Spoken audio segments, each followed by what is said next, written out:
안녕하세요. 교통사고 정보 가득한 보상처리 심실장입니다. 오늘은 무직자도 휴업손해를 받을 수 있나요? 이 내용으로 이거 몇 번 얘기했었던 내용인데 같은 질문들 계속 들어와가지고 이거 말고 지금 하나가 더 있어요. 그거는 무보험차상에 진행할 때 무직자인데 휴업손해 받을 수 있나 뭐 이런 내용의 질문인데 그거는 다음 영상에서 또 설명을 해드릴게요. 결론부터 우선 말씀을 드리면 무직자분들 같은 경우는 휴업손해를 받기 위해서 노력을 많이 하셔야 돼요. 이게 왜 그러냐면 보험 약관에서 무직자는 이제 수입의 감소가 없다라고 보고 휴업손해 없다 이렇게 대문짝만하게 딱 못을 받고 있죠. 하지만 무직자라 하더라도 법원에 소송을 하게 되면 이번 기간 동안에 대해서 법원에서는 휴업손해를 인정을 해주고 있죠. 이것도 지난번 영상에서 왜 휴업손해가 인정이 되는지에 대해서 설명을 해드렸어요. 그래서 노동능력 상실률이라는 거를 이해를 하셔야 된다 이렇게 말씀을 드렸었는데, 그래서 제가 이런 취지의 영상을 올리면 항상 이제 댓글들로 이제 뭐라 하시는 분들이 계시는데, 대부분은 무직자도 휴업손해 100%다 받을 수 있는데 뭔 소리냐,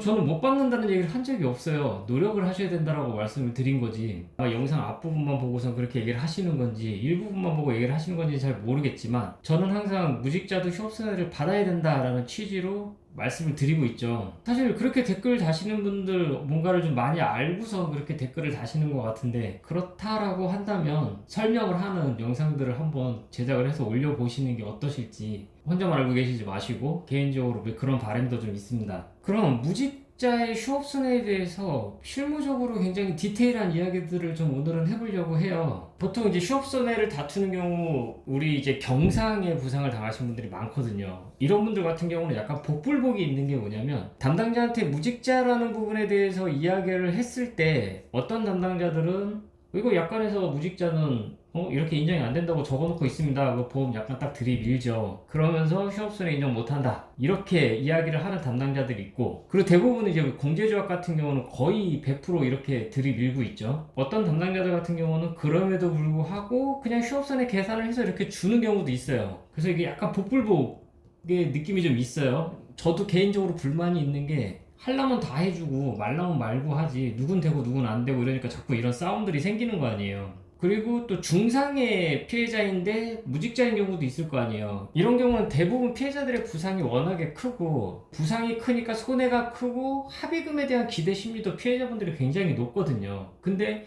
무직자이기 때문에 뭐 입원을 한 뭐 1년 했는데 이번 기간 동안에 휴업손해 무직자니까 인정 안 된다 이렇게 이야기를 해버리면은 3천만 원 넘는 금액의 합의금이 날라가 버려요. 그래서 합의금 맞추기도 쉽지 않고, 그러다 보니까 중상의 피해를 당하신 분들 같은 경우는 굳이 무직자 휴업손해 안 된다 이런 걸 주장을 안 하고 대부분 다 주고 있어요. 뭐 기존에 영상 보신 분들하고 오늘 영상 보신 분들, 이제 머리 좋으신 분들 같은 경우는 눈치채셨겠지만, 무직자의 경우는 약관상으로는 휴업손해 대상이 아니다. 하지만 소송을 하면 휴업손해를 받을 수 있다. 하지만 소송을 하기에는 뭐 합의금의 액수도 너무 작고 또 소송 부담도 있고 기간에 대한 부담도 있고, 그래서 소송은 어렵기 때문에 내가 휴업손해를 포함한 내 합의금을 이 정도 금액이 되겠다라는 부분을 가지고 보험사랑 협의를 해 나가시다 보면 뭐 그 금액 단에서 합의를 하면 나는 휴업손해까지 보상을 받게 되는 거구나, 뭐 이런 결론을 다들 내실 수 있으실 거예요. 근데 이거 이렇게 설명을 해드려도 못 알아들으시는 분들 굉장히 많거든요. 사실 조금 답답한 부분도 있기는 해요. 그럼 추가적으로 제가 뭐 이야기가 좀 길어지기는 하겠지만 한 가지 더 이야기를 해드리면, 건설 현장에서 일당 받고 노가다 하시는 분들 있으시잖아요. 이분들 같은 경우 보통 일당 현금으로 받고 있어가지고 소득 입증 안 되시는 분들 굉장히 많거든요. 일당은 받고 있지만 소득 입증이 되지 않으니까 사실 무직자하고 별반 다를 바가 없어요. 근데 이런 분들 같은 경우 내가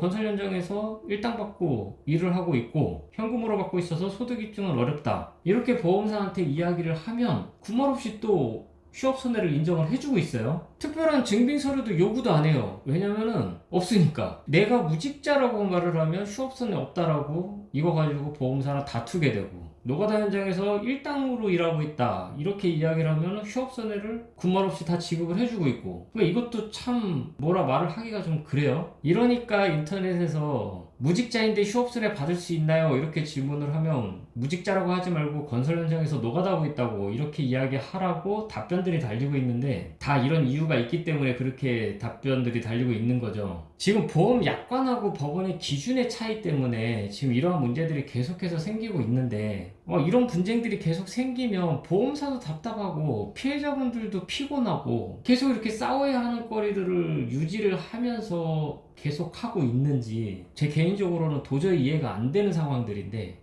그래도 뭐 어쩔 수 없잖아요. 현재 상황은 무직자에 대해서 약관은 이렇고 법원은 이렇고 그러니까 피해자분들이 굉장히 많은 노력을 해서 휴업손해를 받아내야 되는 그런 상황이다라는 거 이런 부분들 좀 참고하셔가지고 내가 무직자이다 하더라도 보험사한테 어떻게 이야기를 하고 어떻게 합의를 이끌어가면 되겠구나 라는 부분 좀 참고하셔가지고 사건 진행 잘 되셨으면 좋겠습니다. 오늘 영상도 도움이 되셨다면 구독, 좋아요, 알람 설정 부탁드리겠습니다. 오늘 영상 여기서 마치도록 하겠습니다. 감사합니다.